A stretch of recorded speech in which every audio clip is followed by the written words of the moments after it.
Hello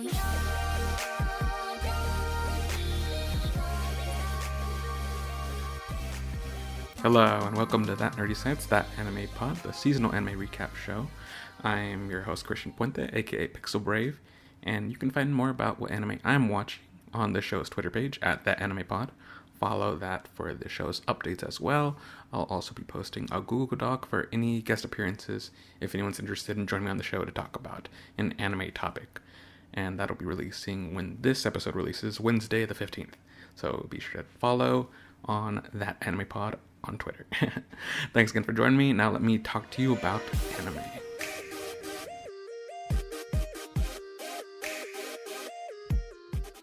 Thanks again for joining me. Now let me tell you about the anime this season. So it's the beginning of winter 2020 season, and I've already watched a few pilots, and I'm getting kind of a feel for what the selections are for this season.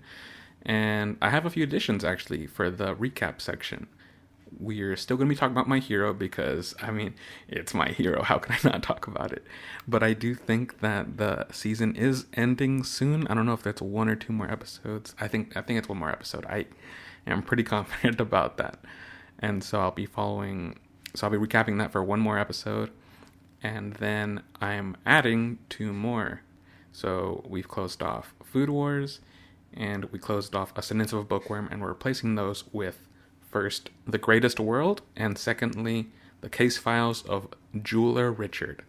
And so I'm going to talk about the first two new additions before I step into My Hero, since that's a bit more familiar. We'll get into that. Since that one has a bit more weight to it, since it's not just setting up a new show, I think it's just better to set that up for the end of the recap. So to get started, The Greatest World is a really interesting look at a new show. I really like anime about people making things. Whether that's students starting a band, that's maybe people making anime, which actually this so happens to be with that. I should have led up to that one. But, there's of course, Food Wars, which is about students making food. I just like shows about people making things. I believe it takes place in a high school, and so you're following these group of students. They want to make animation. That's what they want their careers to be, is anime. And it's this fictionalized, it's like a fake city in Japan. It kind of looks like a city you'd expect to see off of something out of Gravity Rush, where it's definitely a magical realism to it. It's familiar, but definitely very fictionalized too, and kind of stylized. It's interesting setting it's interesting. Usually when you get in a series about people making anime, they want to hit on the realism, and this does get into, it's very accurate to the creative process once you start meeting the characters and they start sharing their ideas of how they envision the world of anime that they want to make and the kind of characters and settings. It's funny, it's quick paced, I like the characters, they're really silly, and I'm a big fan of anime, and I like stories about people making stuff, and I like learning about making anime. So this just has a great combination of all those things that I'd really enjoy. So looking forward to that. Again, that one is called The Greatest World, and I'm watching that on Crunchyroll. All the shows that I'm showcasing here are on Crunchyroll, so give them a shot. The second show that I'm checking out is The Case Files of Jeweler Richard. I don't usually like shows that have standalone episodes that don't have an overarching story, something like My Hero, or something like The Greatest World, because The Greatest World, again, to kind of rewind a little bit, I'm sure is going to be about them creating a show throughout the season, and I guess that's going to be a story we'll be following through. Whereas with The Case Files of Jeweler Richard, it's much more of a Sherlock Holmes kind of show, where we're following this jeweler. It's in the title. I think everything you need to know is actually in the title. Way to go, Japan. So, Case Files, because this is a mystery series, and these mysteries revolve around jewelry by this jeweler Richard. Wow, anime. A bit on the nose sometime. And this first pilot, we're introduced to our Watson, basically. And I'm going to tell you that for the first few episodes of new anime, I don't get the names right very often. So I'm going to be using just descriptions. But we're met to basically our Watson, our person who's introduced to the jeweler Richard, and presents a case to him about this ring that his grandmother's always had, but never really let him do anything with it. Never let it touch it, don't show it, do anything with it. It's hands off. You find out that there's a tragic story behind the theft of this ring that the grandmother committed, and just a bunch of family drama, was sent out in waves around this ring. And the character that we're introduced to wanting to find some closure for his mother and the grandmother that passed away that originally owned the ring after stealing it, of course. When he meets the Richard jeweler, he sees an opportunity to finally get closure for his family. And so, yeah, it's kind of like this one and done case, but at the end of it, Richard says, hey, why don't you help me out around the shop here? Because we're getting along and stuff. And so that's just kind of like the setup for what I'm assuming will be, like I said, kind of a Holmes and Watson setup of just different cases, people probably inheriting rings or just finding different kinds of jewelry or maybe being passed on. And I'm sure Richard is going to have like really interesting deduction on the history of these things. It's kind of the feeling I get from when this is a bit of like guilty pleasure TV, but back when like Pawn Stars was really taking off, and like just the kind of the fun history of, obviously this is a fictionalized history, it's not accurate, but still just there's something enjoyable about being told a story, whether that's in real world, you're hearing these real history of these antiques that people bring to a pawn store, or in the anime world where it's fictionalized characters with fictional jewelry with a fictional history. It's still told in a really entertaining way, these stories. And so that's why, like, I still, like I said, even though I don't like stories that don't have like an overarching story, like an overarching through line, this one I think I'm still gonna enjoy. So that's the case files of Jeweler Richard. All right, now to get into what everyone is probably more familiar with, let's talk about the latest episode of My Hero Academia. That was episode 76, Infinite 100%, which, what does that mean? Wow, like we finally get Midoriya to go up to 100% of full cowling. And thanks to the power of Eri, who we finally learn a bit more about. That's something I really enjoyed about this episode, was that we got more backstory on her. I was really not sure. I mean, I don't want to say I wasn't sure. I knew that I was really not liking how they were handling the character. I've seen how well other anime series, including this anime series, can handle. I've seen how well they can handle female characters, but I've also seen how bad they can handle them too.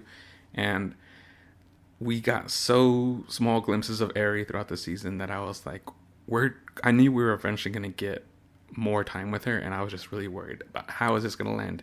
Are we going to get a good depiction or a bad depiction? How are they going to pull it off? And I was actually very satisfied with like the backstory, and that she did on her own find the conviction in herself to take those steps to finally leave Overhaul and believe that there are people out there that will put themselves in front of her, even though for the longest time Chisaki has said that, no one can do anything for you and you will just be a curse. And Deku, of course, pulls through, gets her to believe, and the two of them take out Chisaki. I'm actually going to keep this recap kind of short because I really would like to go more in depth with this episode, as well as other story beats that I didn't get to talk about because I started this podcast a bit late into the season. And more than that, I'd actually really like to bounce off of a guest. So I'm going to keep the recap a bit short, and I'll have some closing statements real quick, but I'm just letting you know ahead of time that I'm not going to go super long into this because I think I'd enjoy just talking about this fight a lot more with someone else too. So my last kind of closing statements for this episode was that I was completely blown away by the new song that was introduced. When I say introduced, it's actually a song we've heard before, but a vocal version.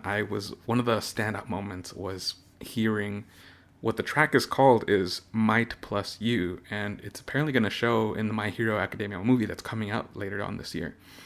And it's an English song, which caught me really by surprise. I watched I watched My Hero subbed, and so it's a Japanese dub, and I was really confused for a second when I started hearing English lyrics come out of the TV, and I was like, wait, what? And it's just a beautiful vocalization with, like, I was crying.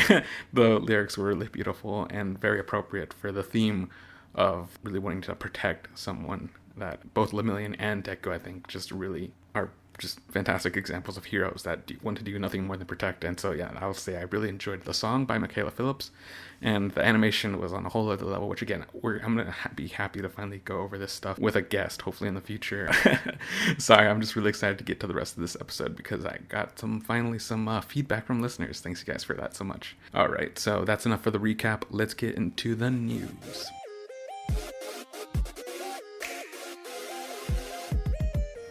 Okay, so this week I actually have a little bit of industry news, not community news, and that is that the tickets for Heroes Rising, the new My Hero Academia movie, the tickets going to be on sale at the end of January, so you still got time. This episode should drop on the 15th, so again, you have about 2 weeks to get ready to pre-order. I'm really excited.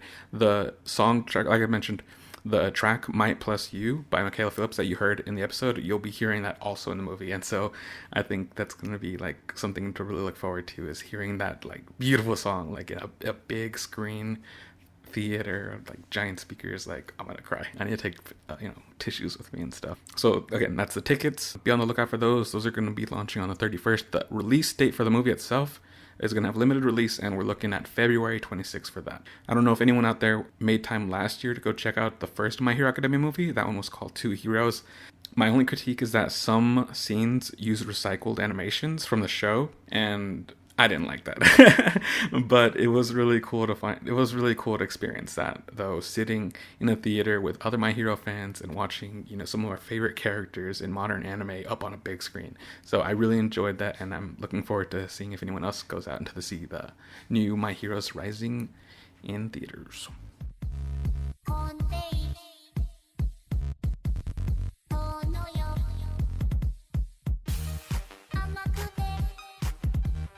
Alright, let's talk topic of the week. And last episode, I had talked about my favorite anime titles of the season. This time, I'm going to be listing my top 10 of the year. But before I get into those, I did put the call out to see if anyone else had any spotlights of any anime that they wanted to give a shout out to. And so I'm going to read through those real quick. And then at the end, actually, I want to spend more time talking about and getting perspective on what everyone else is watching. And then at the end, I'll kind of get into what I watched myself. Okay, so first we have from @NSA Jose, who says, for last year, Dr. Stone. Dr. Stone looks cool. Like, I like the art, but I never watched the show because I think it's really interesting character design, and I like the premise. It's kind of like, from what I understand from the logline, because I've not seen this show yet, I decided that it probably wasn't going to be for me. From the premise, that what I can gather is that humanity was kind of, there's some kind of apocalyptic event, and so now everyone needs to start over. Like, people, I think, were frozen in stone, and then time passed, and now civilization needs to start over again. And they're using their knowledge from previous technology to rebuild civilization, which sounds interesting, cool, but it also looks like it might be kind of dark and gritty, which I'm not really looking forward to a lot of that right now.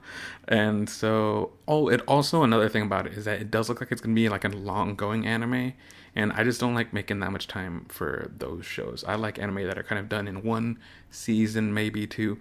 Something like My Hero Academia is like an exception. It's not the normal thing. I do like getting closure soon with my anime. So that's one reason why Dr. Stone I didn't really jump into. NSA Jose goes on to say, Demon Slayer was good, but they overused cliffhangers, and the big moment is undone the next episode. The manga is better paced. I might finish Demon Slayer. I liked it just fine. It had really good action. The characters are funny, and I think the art's very unique. I think it's more, there's safe, and then there's not so safe. And I think it has a hair closer to not so safe, and I kind of like that about it. But that said, I don't remember too much about the cliffhangers, but I do believe you. Because I watched it a bit late, so I binged it. And maybe that's why I didn't notice the cliffhangers, because I wasn't watching week to week. But I can definitely sympathize with that with My Hero, because the cliffhangers are killing me. But I will say, overall, I liked Demon Slayer. I know that it's getting a movie. I think after the movie, I'm jumping off, just to kind of get a little bit of closure, because I can tell that this is probably going to be a kind of series that does go on for a long time. And like I said, I don't feel like I have a lot of time for that. But I do enjoy it enough to where I want to find a good closing point. And the movie, I hear, tells, like, it kind of condenses one of the better arcs. I think is what I heard. And so I kind of feel like that gives it my fair time with it. I gave it a full season, I gave it a movie, which is condensing an arc, and that'll be my experience with Demon Slayer. And I'm just not invested enough to where I will feel like I want to give it another season. I feel like if it does get much better, then hey, I can always come back to it later. Like I said, I watched the first season after it had already finished, so yeah. And to keep going with that tweet, the one I think it should go to, I guess for number one you're referring to, is JoJo's Bizarre Adventure, which I've not seen actually, and I've heard great things for years. Everyone's always singing its praises, and I have committed that I will finally watch JoJo, at least the first season, sometime later this year. And yeah, look, I hope you look forward to hearing me talk about it, and I'm really looking forward to watching it because it's influenced, I know, a lot of anime and has a big impact in the industry. And so how do you not want it? It's like being a fan of movies and not at least checking out Marvel, at least once. So let's keep going.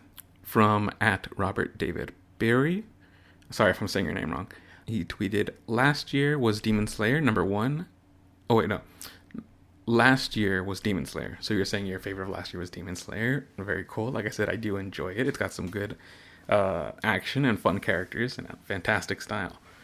Let me see. And number one of the decade has to be Kill la Kill, which... Sorry if I made you think that I was going to disagree with you.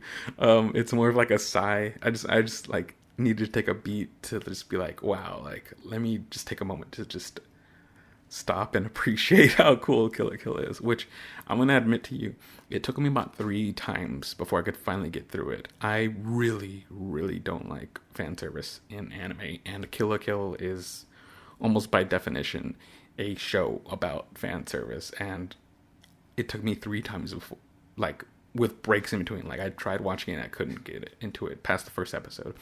Then I picked it up months later, just like, okay, people are saying it's really good, this and that, and I like Studio Trigger, let me try it again. And I just could not. And then it wasn't until IGN did a recap series with Miranda Sanchez, and I think every week they would recap like 2 episodes, and I think that was finally the push. Like, okay, Miranda always gives really good recommendations, and I don't like the fan service, but if she says that it's well worth it, then I'll go ahead and give it a shot. And although I still stick by, I don't like how much fan service is in the show, it really is like an awesome, explosive, very creative, very ambitious, and completely entertaining show. So I totally get why it's your number one. I don't think it did make it. Let me see, spoilers, looking ahead. Nope, it did not quite make it to my list. But it definitely gets a tip of the hat from me. I really enjoyed that one. To keep on going, let's see, @AndersonVAndy says, anime series of the decade would be the Monogatari series. I got into the show back in 2017, and my favorite arc would be the 2nd season. The art style is fascinating and different than anything I'd seen before. The narrative structure can be confusing, but I recommend it. And I half agree. I started watching Bakemonogatari, which I think is like a lot of people's starting point for the series, and then I got confused with where to keep going. I will say that for Bakemonogatari, like I totally agree, it had a really interesting, I feel like experimental isn't the right word, but it's the first word that comes to mind. It had an interesting pacing. It focused more on dialogue, and the dialogue definitely stood apart from a lot of other anime because it was taking itself very seriously, but when you stop and think about what they're actually saying, it's half very applicable philosophically. So it takes both true philosophy and supernatural magic and takes them both equally serious, if that makes sense. At least that's the recollection I have. Again, I haven't seen it since it's been a while since I've seen it, but that's definitely the impression that I'm thinking of as I'm looking back on it now. But true, I think Studio Shaft is the one that makes that, and if that's true, yeah, I think that I remember it having some really cool art style, some fantastic animation, some cool action scenes, which I'd admit it's kind of light on action as far as I remember it. But I will say that to kind of talk about Kill la Kill, Kill la Kill I feel is making a statement on fan service. It's a show all about fan service and parodies it, whereas Bakemonogatari is not satirizing it. It's using it in the way that it's meant to. It's meant to kind of draw in younger viewers. I'm not saying that's you. I'm just saying that it's distracting a little bit. So that's the only reason why I kind of fell off. I did watch, I think, 3 of the series. I know there's a few of them. I watched Bakemonogatari, the most recent one, which Oreshu, the one where the main character is the scary girl, the scary goth girl. That was like the main character in that one. And then I forget how they're split up. Maybe I've watched more of it than I thought. The cat one, I forget how they're all split up. So I'm going to say those are the 3. I saw the first one, I saw the cat one, and I saw the one with the scary goth girl. Yeah, I think it's a really interesting series. It's just hard for me to commit to it because, like I said, it's a little distracting in some areas. But I totally get what you mean. And maybe my solution is to read the books because it's based off a book series, right? And so obviously if I'm reading, I don't have to, be distracted. I really dig that you like that. And maybe we can even talk about it. You can tell me more about what the rest of the show has to offer. You can tell me more about what the other arcs that I'm missing on are like. And maybe you can kind of guide me on like, okay, so here's the watch order. Because I know that there's also movies involved that are also canon, which I'm not used to. I'm used to movies being separate from canon. Yeah, maybe I just need a little bit of advice on how to watch this stuff. Okay, to keep on going, we have at Peppermint Gentleman, who's a fun Twitter friend, like to talk back and forth every now and then. And he says, my anime of the decade was Eden of the East, which I've always seen the box cover for that, like at Best Buy, and it always looks really interesting. But I don't know, I've never checked it out. But maybe we'll have to exchange the DM and you can tell me kind of like your pitch for why it's cool, because it sounds cool, and I remember the box art looking cool. For some reason, it was probably the fact that it was for sale, and I didn't think it could watch it online, so I just I guess I'm just never gonna see this now. Maybe I can watch it one of these days, and we can talk about it on an episode. Again, anyone interested in talking to me about a certain anime topic, I'll put out a Google Doc, and we can kind of schedule to kind of where I'm talking about topic of the week right now. It's just me and the mic, but in future episodes, it would be an inserted interview that we record on our own time. So, yeah, look forward to that. And that is it for listener submissions for the top anime for 2019 and of the decade. Let's go into my list. I feel like I'm going a little bit long, so I'm going to keep these descriptions a bit short. I think anyone that listens to this is probably familiar, at least, with some of the shows that I'm dropping here. So first off, in my top 10 anime of the year 2019, My Hero Academia Season 4. I mean, what's not to love there? It's more of Deku and crew going on adventures, becoming heroes, saving the day, right? And actually for like a lot of these, another reason why I'm kind of going to go short on these is because I'm going to have fuller write-ups on the website. So do take this opportunity, if you'd like to find out more about what I think about these shows, to check out my lists at thatnerdysite.com, where you can check out my full kind of thoughts and descriptions on why these shows made such an impact on me. And let me go on through the podcast recap of why I like these so much. My Hero Academia Season 4, of course, we got more of Deku and the gang pulling off some action, saving the world. Kaguya-sama Love is War is a rom-com. I really like high school rom-coms, and this one, it reminds me of Death Note, if it made fun of Death Note. The cat and mouse battle of wits game between L and Light, you get a lot of that between the two main characters in this show. It revolves around characters in the student council, and the president and vice president both have crushes on one another, and they don't want to be the first one to confess, and so they both play mind games to get the other one to kind of fall into a trap where they have to admit that they like the other one. So it's fun, it's cheesy, it's light, and I like it. Next up, there's also Mob Psycho 100 Season 2. I wasn't that big of a fan of Season 1. Like, it was cool. I liked that it was different and quirky, and it had a lot of the DNA that One Punch Man had, because it's the same creator. But it was less focused on the action and more based, and focused a lot more on the comedy. So it took me off guard. It wasn't what I expected, but I did end up enjoying it. And Season 2 takes that and just injects everything else that I love about anime into that formula. It adds more heart, more character development, more relationship building, bonds, and the value of friendship, and just like I said, everything that I like about anime, and just like pumps the levels up. And it became one of the shows that I was kind of indifferent about, and now it's like means a lot to me because I just had a lot of very emotional connection to this show. You heard me talk about this a little bit last week, but season 4 of Food Wars, more food, more fun, and actually a lot of like emotional closure with characters that I've been following, like I said, for 4 seasons now. And to me, you'll find this out if you read my write up on that nerdy site, but this is going to be my conclusion with the show. I hear that it goes on, and I don't know if I've mentioned this before in the last episode, but they lost their food consultant who was helping them create these awesome recipes and battles where it's about knowledge. It's not about brute strength. It's about how much you dedicate to knowledge over a certain field of food. And it really elevated the show. And I think that I hear that the story suffers a lot now that they lost the consultant. So this ends on such a high note that I don't think I can keep going. So for me personally, this is where I jump off the series. Some fantastic battles and some really satisfying character endings that I just was really caught off guard by and ended up really enjoying. This next one I kind of talked about last week too, because it was on one of my highlights of the season, I believe, which was We Never Learn. And this one's a comedy. It's another high school comedy. I really enjoyed this one. What I really connected to with this was that the main characters are all being pushed by the adults in their life. They're all high school students, and whether it's by the staff or teachers at their school or their families, they're all being pushed into fields that they don't have an interest in, but that are their strengths.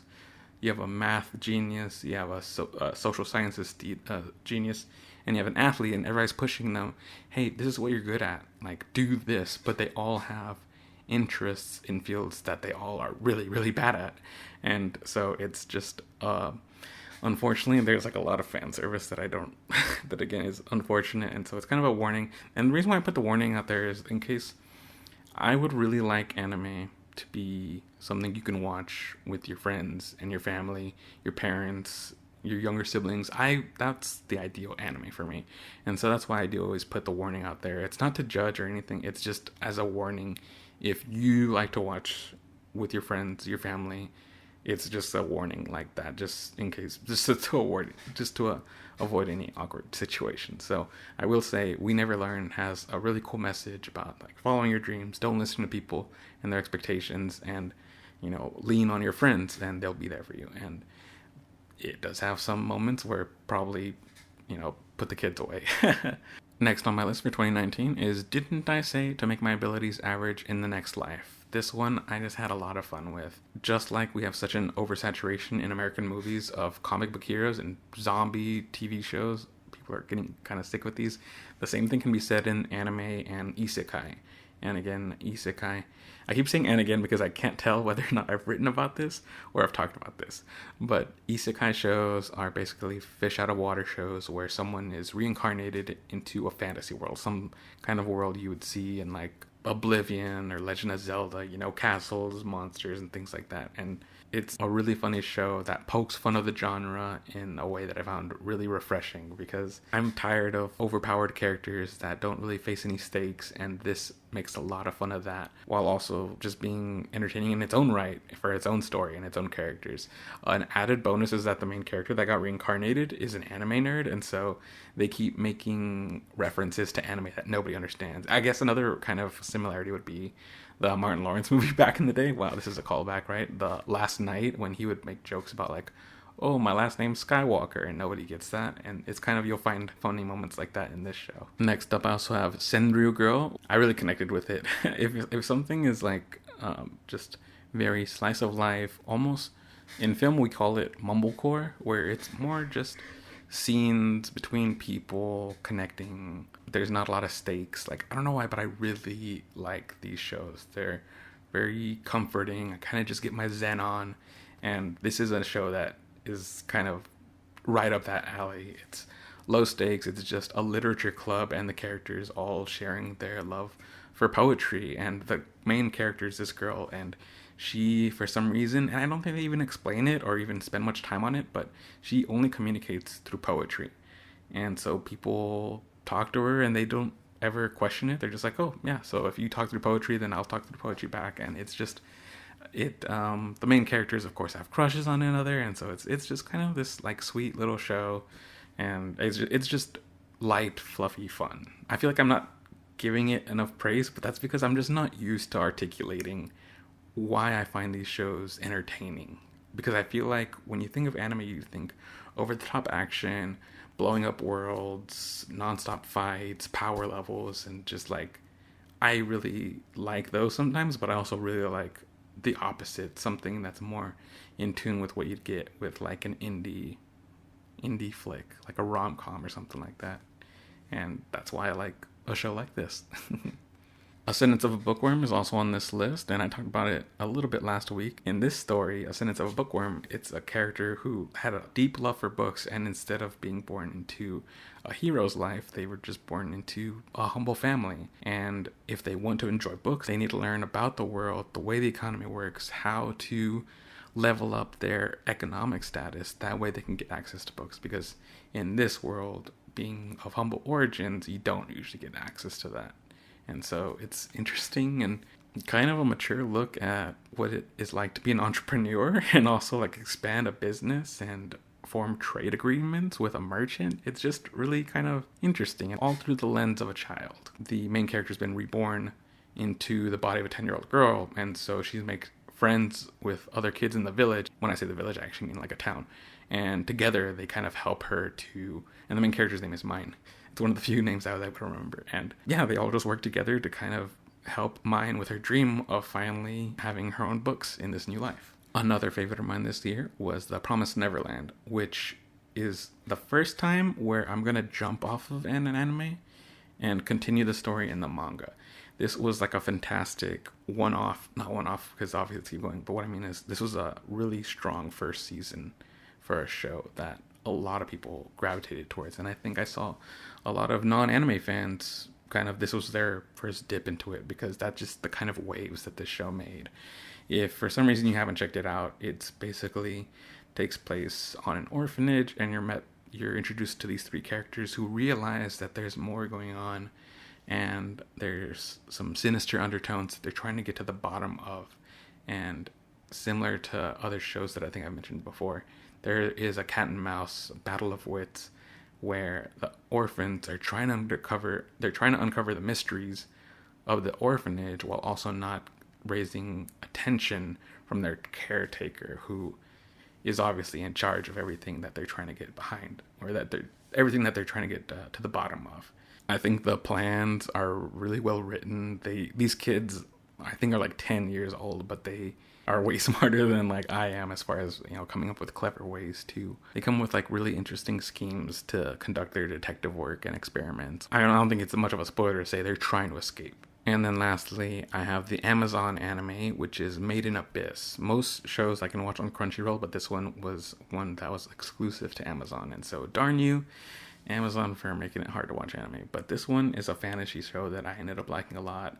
If you haven't given the chance to see it, the story takes place in this fantasy world that has this giant crater in the middle of the city, and the crater itself looks, when I say crater, actually I mean like a bottomless pit. It is the abyss in the title, Made in Abyss. It's just this deep, dark abyss that the explorers of this town, they'll excavate. They'll go down levels and levels into this abyss and bring up relics from ancient civilizations and past societies. And it's been a while, so I don't exactly remember how they value that, but it is a line of work, and it's actually the line of work that the main character's mom was in. The main character, I forget her name because, like I said, it's been a while since I've watched this, but her mom supposedly died in the abyss, and so she's always had this dream of going in after her and finding out what happened, and possibly even rescuing her, because everyone believed that she was like the top of the top, and she believes that she's still down there and she can find her, I think is the plot of the story.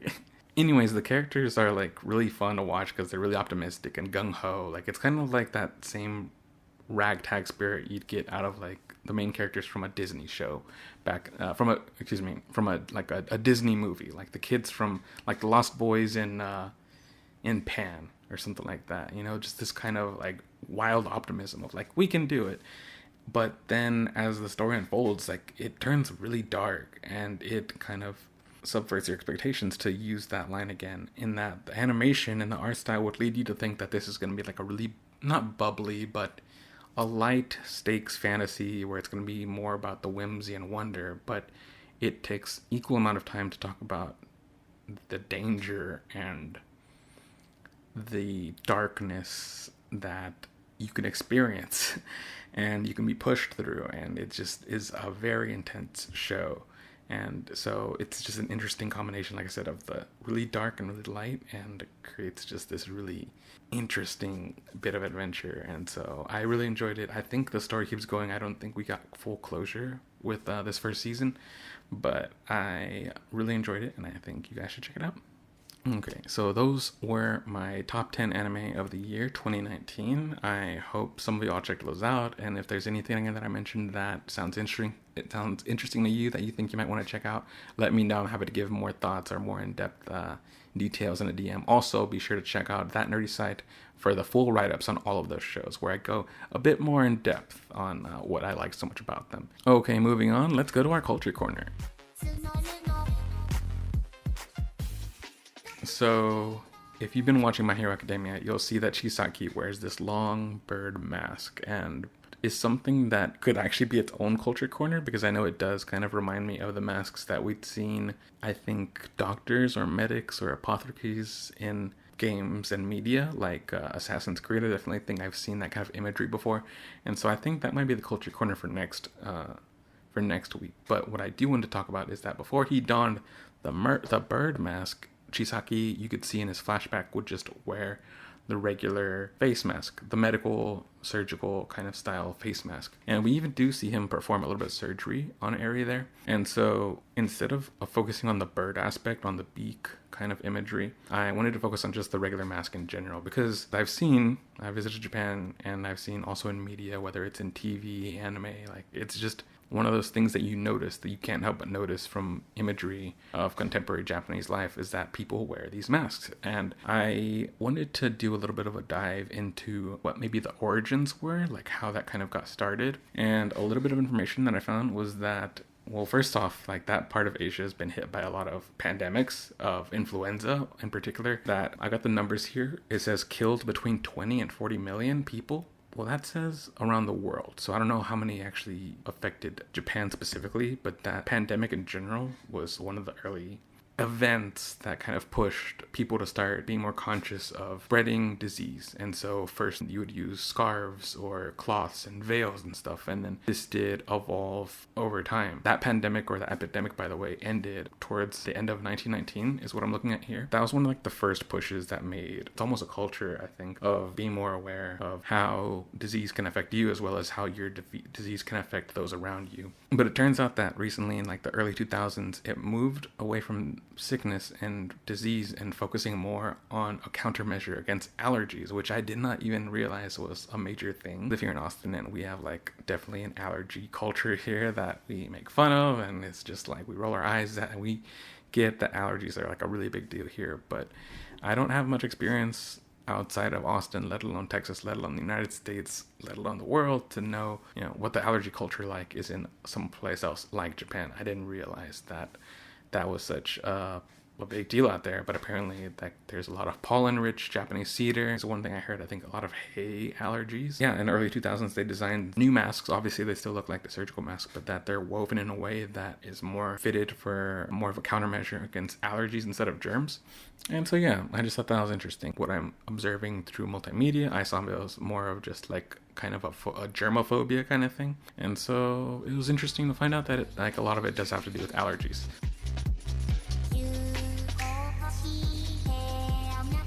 Alright, so let's close things out with some Q&A. I have a few here. First one is from Anderson v. Andy. And the question is, do I use my anime list? And what are my top rated anime if I do have one?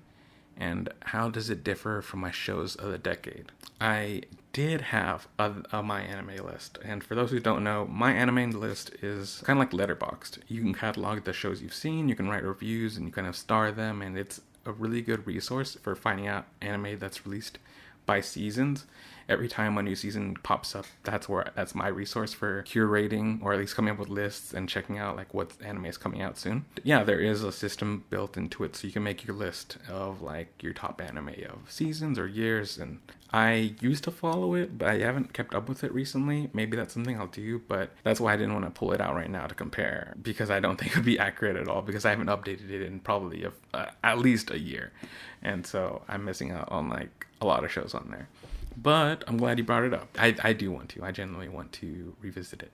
It's just one of those out of sight, out of mind things. But I'm glad you reminded me. Maybe I'll check it out now and update all my shows that I've just been listing off for the past hour.